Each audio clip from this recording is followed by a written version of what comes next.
Hi, it's me again. Welcome back to my knitting podcast.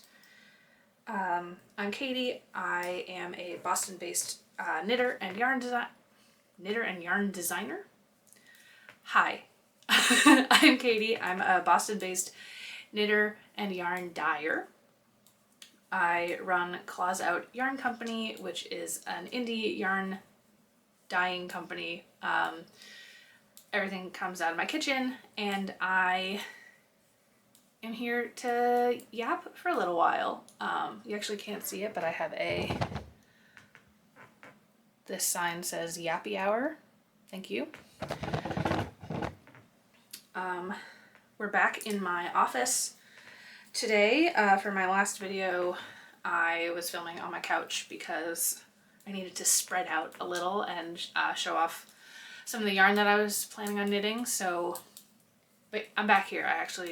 This office has kind of become like a storage space kind of deal, just because of life happening. But I have made a bunch of space, and now I'm actually back in my cozy little knitting corner, so that's exciting. Let's see. Oh, okay. I am very excited to tell you about a recent finished object. Can you guess what it is? If you guessed the sweater that I'm wearing, you'd be absolutely correct. This sweater, I finished it last week. It is the coloring book Raglan by Amy Scher. It's so good. I love her patterns. I love this sweater. I actually finished it just in time to wear it to watch the U.S. women's team win gold in hockey, which was so exciting. And the men's team won gold too, but they're all trash to me now. Even the ones that are Bruins. I'm not going to talk about that, but the women's team winning gold in this sweater, everybody in the bar was super stoked because I was super stoked, which was a really fun experience. So this sweater, I did this fun little stripe pattern. The pattern actually comes with like some instructions for how to make a couple of different stripe options, but I just kind of took those and then loosely like free-handed the rest of it. So I've got a couple like little tiny stripes. I also put little red stripes on right before both cuffs. So this, I made a size 4.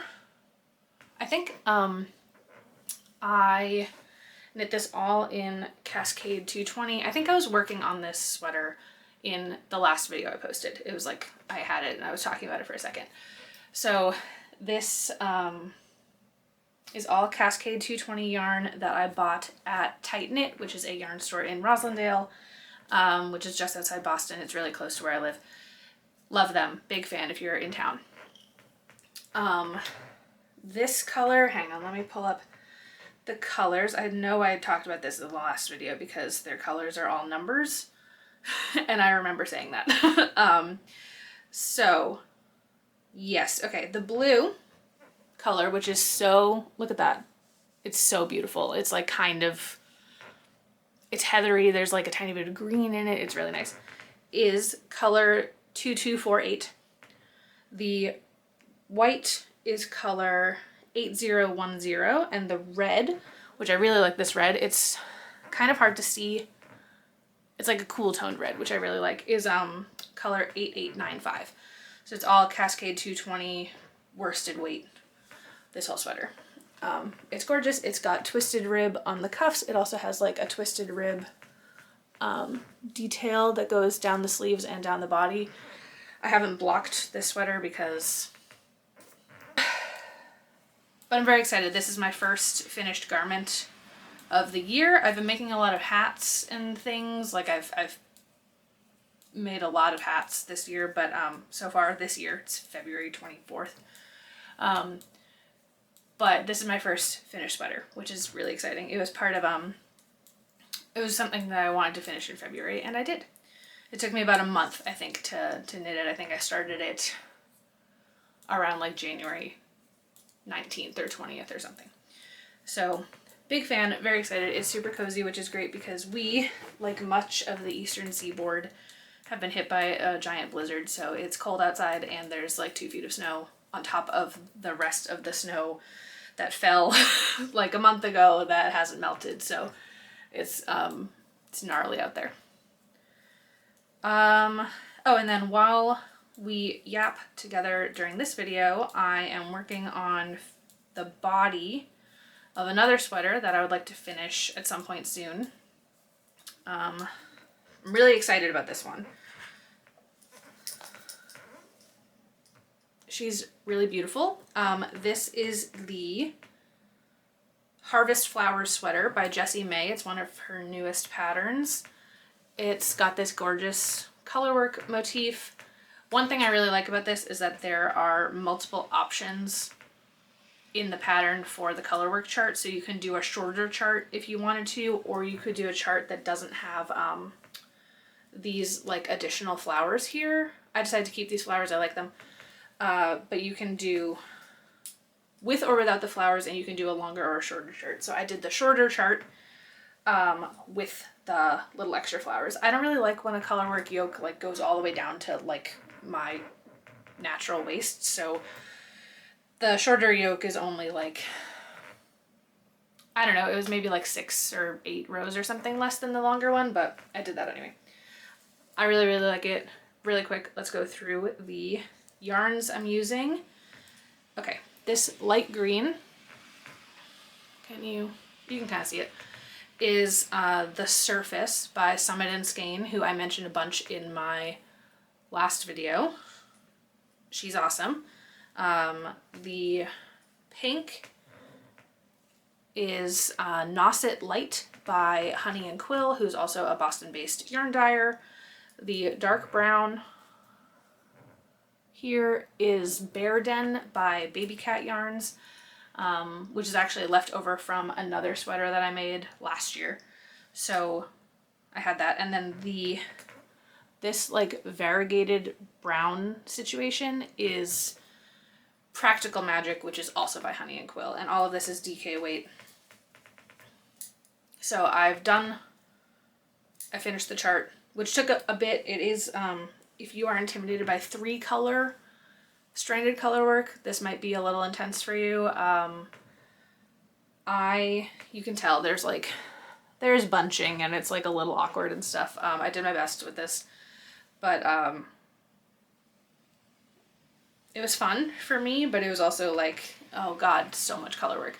So if color work intimidates you, this may not be your best starter project, but if you are confident or you have enough hubris like I do, it'll be great. So I'm now working through the body. I thought I had gotten more done on it, but I've only done like 1, 2, 3, 4, 8 rows on the body, and it needs to, so that's what I'm going to be working on while I yap at you in this video. Did I say that I'm doing a Q&A video? Okay, the first question that I'm going to answer, this is actually topical because I do have a new yarn collection coming out on March 7th. So I recommend that you follow me on Instagram or subscribe to my mailing list through my website to find out about that stuff, because I have a new collection coming out soon, and it is based on Mamma Mia. So this question that someone submitted ages ago, I'm gonna stop saying that, is do you have yarn collections planned for the year, or is it inspirational? I'm curious as to the process. So I will plan out vaguely in my mind, so I guess it's not really a plan. I will think about in my mind when during a year I want to have a collection release. If you've been following me for long enough, you know that I'll usually release something in like this time of year, like end of winter, maybe something in the spring, and then something in the fall. That's not like a hard and fast rule. And this year, because I'm getting married, this collection I'm doing with Mamma Mia is like the only one that I have actually conceptualized and planned out, because I don't know what the rest of the year is going to look like. So, but like I might be able to do something in the fall, because that's like the wedding stuff will have settled down by then. So it's kind of like I pick vaguely when-ish I want to release something. And then the process for choosing the collection, like theme, is very much vibes based. I was talking to somebody about this the other day because they had gone to business school and had like just a lot of very business minded questions about my business, and I was like, I have never ever thought of any of this through this lens, because this kind of started as a hobby and then it became more of a business. And so I was saying to her that I really feel like the collections I'm launching, they have to be something that I enjoy or that I'm interested in or passionate about. That's why I've done collections based on Boston, where I live, or Monhegan Island, where I vacation, or Chapel Roan's music because I love it, Noah Kahan's music because I love it. I did a Saturn Return collection, which was tarot card themed, and that was also because I was going through my Saturn Return at the time. If you don't know what it is, go look it up because I don't have the time to explain a Saturn Return right now. And then this collection, and I did the Moonstruck collection, which is based on the Moonstruck movie, which is just a really good, really funny movie that my family and I watch all the time. Not all the time, but like it's one of those movies that if it's on TV, you pause it and watch the rest of it. And same with the Mamma Mia movie that I'm doing this collection about now. It's just a great movie, and I'm also like coming up on my bachelorette party and my wedding and stuff, which are kind of some of the themes of that. So the collections are really very vibes based. I have known that I wanted to do a Mamma Mia collection for, I'd say 8 months-ish, maybe. I was like, ooh, there is a little fly in here. Get out of here. You should be dead. It's winter. I was like, this is a great idea for a collection. I just don't know when I'm going to do it. And then now I'm doing it. So, yeah, the collections this is a really long answer to this question, but I don't really have the specific collections planned out. Even last year, I did a full re-launch, re-release with added colors of a prior collection, my Yarns of the Commonwealth collection. And I decided to do that 2 weeks before I announced that I was doing it. It just kind of happened. So, all that to say, so far this has been a very vibes-based, whatever I'm feeling, interested in, based business and concept. And you all seem to be really enjoying it. So thank you to people that keep buying my yarn, even if it doesn't make any sense. I appreciate you. Let's see. Ooh, someone asked, what are you dying to cast on? I did talk about this in my last video because I kind of talked about upcoming plans for projects. I really want to make a nice t-shirt. Like a good t-shirt that I actually like and wear. I've made a couple of t-shirts in the past, and it just, none of them have really like, I don't really wear them. They don't really do what I want them to do. Maybe they fit weird, or the collar's too big, or they're not long enough, or I don't know. So I want to do that because I think it will be really good to have in my wardrobe, and I think that's just like a sweater. I'm good at making. I don't know what it is about the t-shirts. Maybe it's because a lot of them that I've made have been in like fingering weight, so they just take forever, and then I'm like, okay, I made this, but I'm kind of sick of it. So, or like I get the bind off wrong, I don't know. So that's something I think that I am really, like, there is one, I want to make the Avenue tee, I remember talking about that in my last video with some Red Door Fiber Company yarn. That like is probably gonna be my next project. I'd really like to have that ready for the spring. So I don't know. I think a t-shirt, a good t-shirt. Of course, between the last video I made, which is what, 2.5 weeks ago, and this video, I have cast on 2 new projects, neither of which I mentioned in that video. So whatever I'm saying in this, do not hold me to it, because it's like not necessarily gonna happen. This is an interesting one. Someone asked me, and this is all from last summer, so again, like, they said, I've never seen the style of cross in your necklace before. What does it represent? So let's preface this by saying that I am not really actively religious, but I was raised in like a normal religious household, not like anything scary or dangerous or whatever. Like my dad is a non-denominational Christian pastor. No, he would say that that's wrong. He is a United Church of Christ pastor who preaches in a non-denominational Christian congregational church. So I'm very comfortable around religion. I'm comfortable in churches, but I don't really go to church or like practice anything in my daily life, which is fine, whatever. But like, if I'm going to a church service, I'm comfortable, is my point. And I believe in something out there, some concept of God. I just don't have a faith practice. Anyway, all of that being said, I wear these 2 necklaces. Let me pull you in. Okay. I wear these 2 necklaces every day. This one is cute. It just has, it's a little heart. It has my initial and my partner's initial on it. So sorry if you hear my chair creaking. And then this necklace, this cross, is what they are referencing in this question. Sorry, don't look at this. Or this.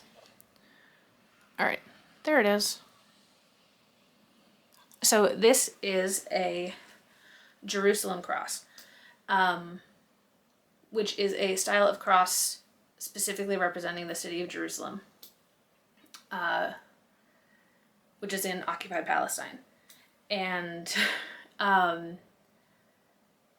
so it's a really pretty type of cross. It has like the central cross, and then there's also little crosses in each corner, which I think represent,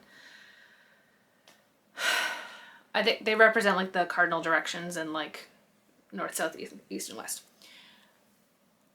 I looked this up before and I don't remember. But it's a really beautiful cross. And I think this one has some inlay in it that's really gorgeous. I'm just gonna come over here again. Like these pieces inside the cross are kind of, they're like blue-green. And it says made in Jerusalem, or just says Jerusalem on the back. So this cross, because I don't wear a cross. I didn't until I bought this. I used to when I was little. I would wear one to church sometimes, but I wouldn't wear it any other time of the week. But this cross I have worn every day since I got it.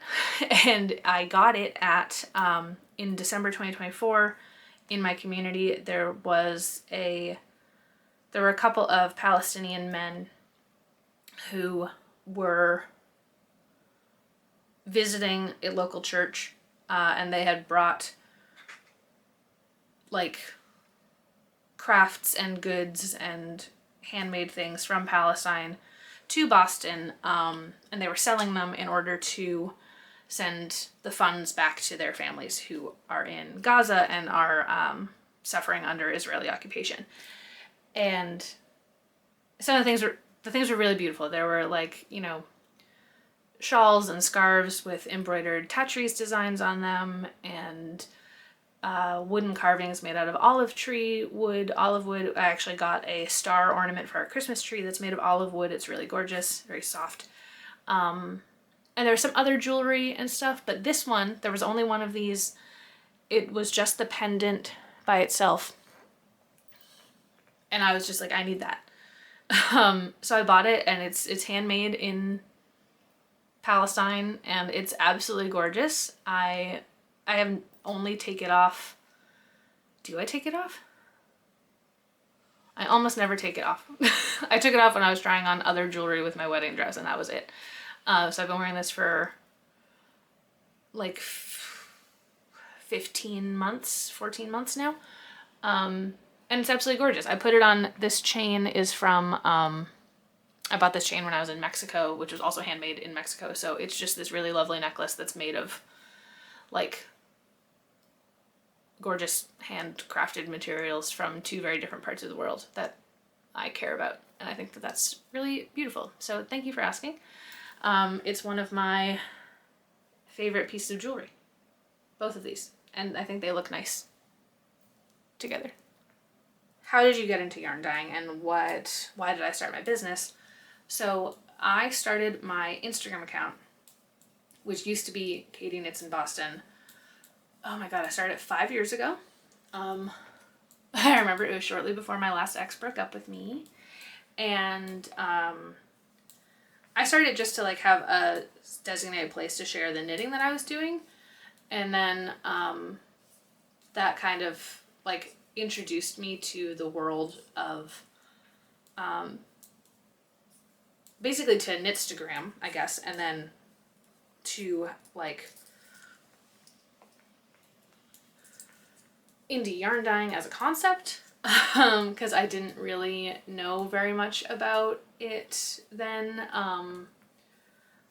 Like the idea of local yarn stores and dyeing your own yarn and just all these different types of crafting elements that I hadn't really known about because I was sort of like siloed a little. Well, I wasn't really siloed, but I was just like knitting by myself without really having access to that community. So so that got me like knowing about even the idea of being able to dye your own yarn. And then I think it was like a year later, maybe like 2022, I think I started like, I was like, I'm just gonna try. So I got vinegar and I got food coloring. I think I even had like sugar-free, juice packets, like Kool-Aid packets for a time. And I was using those. And I just started dyeing stuff in my kitchen in the apartment that I shared with 2 other people and 3 cats. And just kind of went from there. Eventually I was like, ooh, this is fun and I'm enjoying this. And then I think I set up an Etsy shop, still also all as Katie Knits in Boston, just to be like, I don't need this yarn, so I might as well sell it. And then I realized, oh, like I could make some stuff that's actually really cool and kind of more intentional than what I was doing with like the food coloring. The food coloring I was just like experimenting. So then I started buying acid dyes and citric acid, which is what I use now to get yarn into the dye into the wool. And kind of going from there, I think people on Knitstagram were really excited when I announced that I was dyeing yarn. I started with like some really chaotic dyeing stuff inspired by like bad dates I'd been on and things, which was really, really fun. I should honestly tell you more of my bad date stories now that I'm getting married to the most perfect man in the universe. So they're funnier now that they're not like, oh, so sad. And yeah, I did that, and that's kind of, it's just snowballed from there. In 2024 is when I changed the name of the business from Katie Knits in Boston to, which also doesn't make sense for a yarn dyeing business because I was not selling my hand knits, I was selling yarn. But I changed the name to Claws Out Yarn when my cat passed away. I kind of decided to rename the business in honor of him and in his memory, because he would always have his claws out like on my face and stuff. And that, like, the branding has really helped. He was also my little quality control guy, so big fan. And that just kind of right after he passed away was also when I like had my very first really successful collection launch. also super exciting. Really weird, tumultuous time in my life because I was also graduating from my master's program. It was like insane. But but it's just going forward from there. It's been a bit more of a dedicated business and less of like, this is my hobby or like whatever that I've monetized. I feel much better about it now, not having my name connected to it all the time. I have a fantasy someday of like opening a yarn store, and I would not want to call it Katie Knits in Boston, obviously. So that's kind of like, I wanted my name separated from it. I wanted it to be like its own business identity without, even though it is me, I also wanted it to have like its own branding and stuff that didn't have to do with my name. So that's how I got into yarn dyeing. Okay, this next question is, what is the yarn store scene in Boston like? Boston has a really, really tremendous yarn store scene. I can think of 4 yarn stores within the city of Boston right off the top of my head. 5 or 6 if we go into Cambridge, and then like the greater Boston area has even more that I can't name all of. My mom lives on the South Shore of Massachusetts, and she's got her local yarn stores, and it's really exciting. But Boston has not just the yarn store vibe, the yarn store scene, but also just a really like large presence of fiber artists, whether it's knitters or crocheters and craft groups, and like my local branch of the Boston Library has crafting groups every so often. There's the New England Farm and Fiber Fest, lots of fiber festivals around Boston. There's the Fiber Watershed. Like that whole organization is really, really cool, and you should look into it if you really care about where your yarn is coming from and you want it to be local. Who else? Oh, there's the Fiber Witch Festival that takes place in Salem every year. I think this will be their 3rd year. Tragically, I can't go this year because it's the same as my bachelorette weekend. But that is hosted in Salem, which is super, super cool. There's also like a large contingent of, outside of fiber festivals, but like craft festivals and markets and fairs that are all over the place, both in Boston and the surrounding communities and beyond. I don't know if it's like, for people that are not from Massachusetts, there's Boston, and then there's when people say that they're from Boston, and that means that they're from like anywhere from right in Boston to like half an hour away from Boston. And then there's the Boston suburbs, and then like whatever. And then if we even get into like Cape Cod and then Western Massachusetts, there's even more yarn stuff. But since everything in Massachusetts is like 45 minutes away from each other, except for Western Mass, there's so many really cool opportunities for fiber crafters. I think it's really great. I've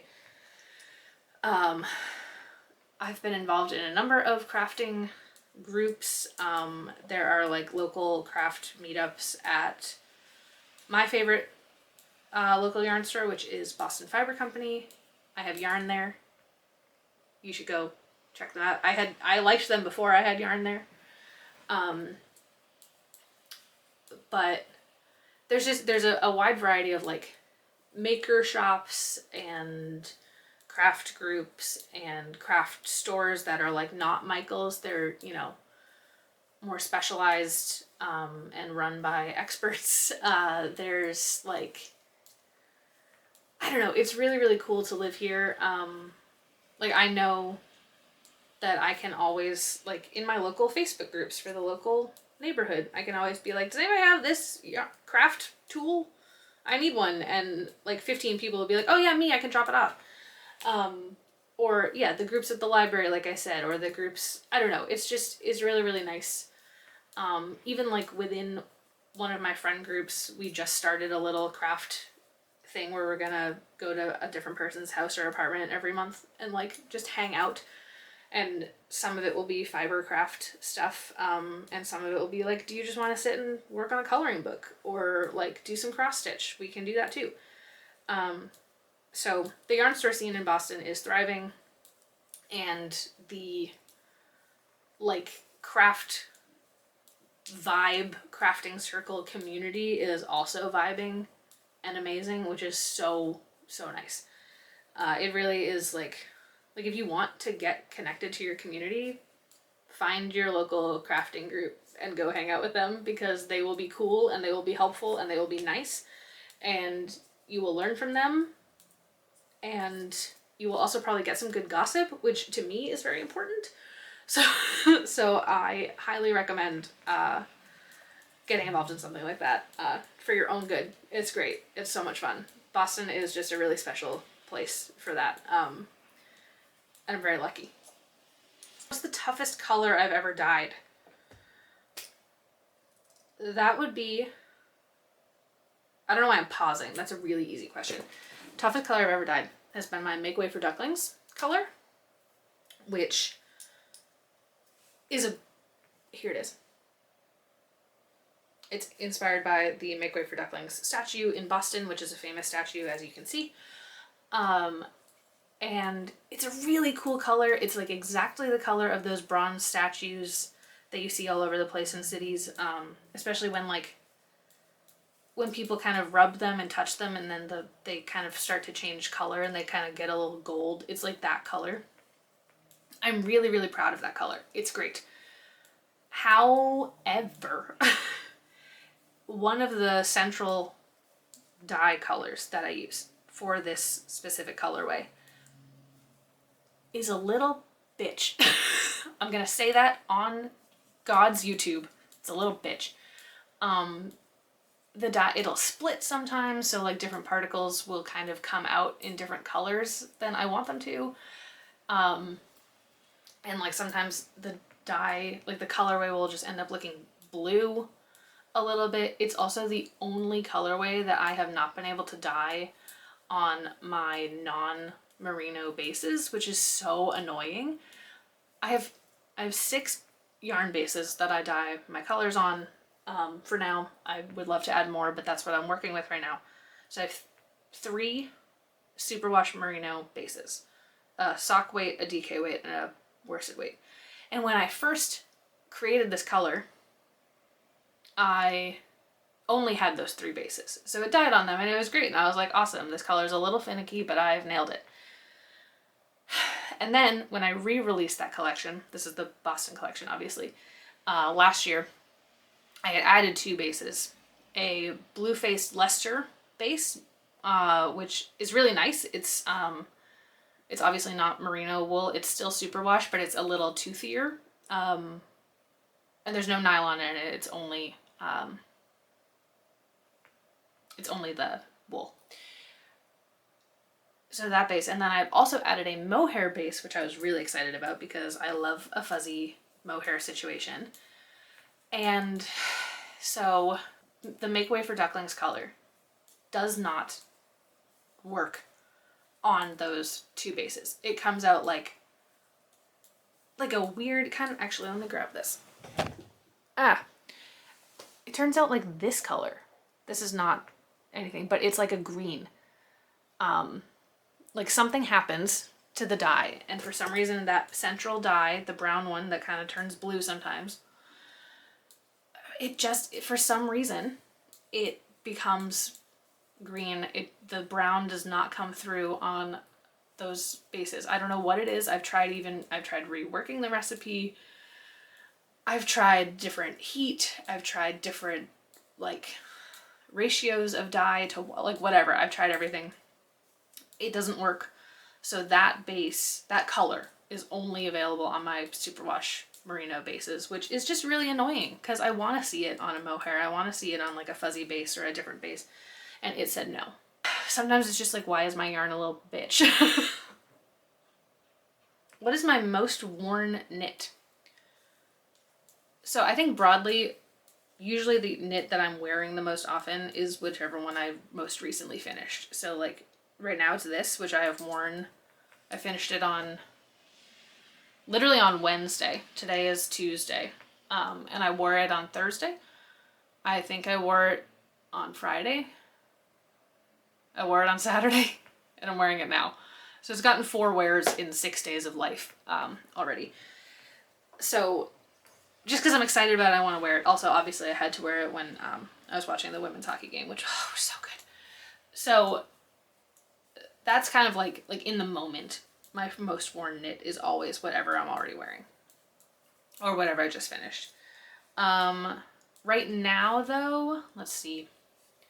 Like more broadly, I would say I have a little yarn cabinet, or finished objects cabinet. This one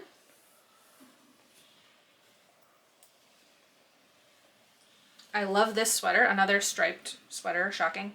This is the one that this brown yarn came from. That's the dark brown in this. This is my campus crew neck, which is a pattern by Perfectly Knotted. I really, really like mine. I actually want to make another one in a smaller size. This one is like super cozy, comfy, oversized.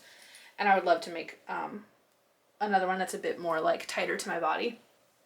I test knit this one. It's got a really cool shaping situation in the back with like this trapezoid here. So this one is knit in Baby Cat Yarns. This is Bear Den, like I said, and then this one is Morning Watch. It's not Bird something. Morning Watch is the blue.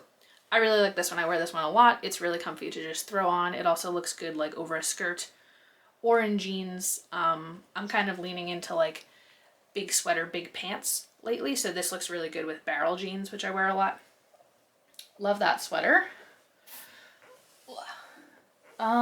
There's also this sweater, which I'm a big fan of. The color is not really coming through. It's more of a vibrant, it's more green than it's showing up. But this is the Stick Season sweater by Rebecca Clow, the Crayabia, and it's really cool. It's got this little like textury pattern. It also has a really fun shoulder detail. This is the back. This goes down and then all the way down the body. I like this one a lot. I finished this in fall of 2024, I think. And I love it. I've worn this to national parks. I've worn it on hikes. I wear it like all over. This is, the yarn is also Summit and Skein. Shocking.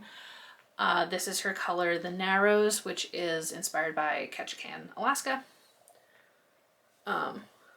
Big fan of this one. This one I wear a lot. Her base, even though I think it's just, I think it's a superwash merino situation.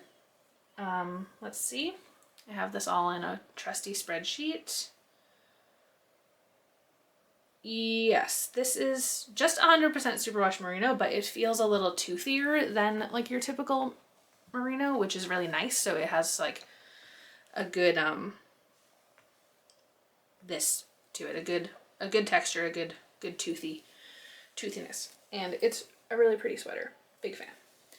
And then there's a couple other sweaters that I wear pretty frequently, but I'd say those are probably my like most worn in terms of frequency and in terms of like, I don't know, I just really like how they look on my body, and I like how they look with different outfits. Both of those I'm very comfortable wearing with a skirt, with pants, with like maybe even more of like a dressier outfit. I think they look really nice. So those are probably my most worn knits. And then right now, like I said at the beginning of this video, I've been making a lot of hats. And then I've been making a couple like long kind of skinny scarves, which I'm enjoying a lot. So those are also just getting thrown on a bunch, especially like after I finish filming this. We have to go shovel our car out from the blizzard, which is going to be exhausting, and you bet I will be wearing something that I made on my head. If you want to see more of my yapping and more of my nonsense, and especially if you want to know about the Mamma Mia collection, as I said, go and follow me on Instagram or go to my website, clawsoutYarn.com. And is that even the way? Yeah, clawsoutYarn.com. And I will be sharing a whole bunch more there, obviously, of what's going on with my business. You'll be able to see the colors. I've revealed 3 of the colors already, and I'm revealing a new one every day this week. The collection will also feature sock sets, and it's just really, really fun. So you should definitely go take a look at that as well. I also have a Discord channel where there's a whole bunch of us and we're all yapping all the time about yarn, about gossip, about weird things our kids did. I don't have kids, other people do. They're our collective kids in the Discord. Our pets doing silly things, checking in on how the blizzard has affected everybody, lots of like pattern advice, community aid advice. It's just a really cool little community over there. It's not super big, and it's really nice. We all like are our friends, which is awesome. So you can go over there, hang out in there, and then obviously please subscribe to me here on YouTube, and feel free to watch some of my other stuff. I've posted. This is my second video of 2026. But before these videos, I had not posted since last summer. So there is a backlog. It's a short backlog. But if you need somebody to be talking about things to you, I have a few hours of that on this channel. And there will be more hours of that coming. Hopefully this sweater will be showing up in future videos as well with some progress made on it. And yeah, I think with that, hope you have a good rest of your day. I will catch you in my next video, or on Instagram, or wherever you happen to find me. Thanks for watching.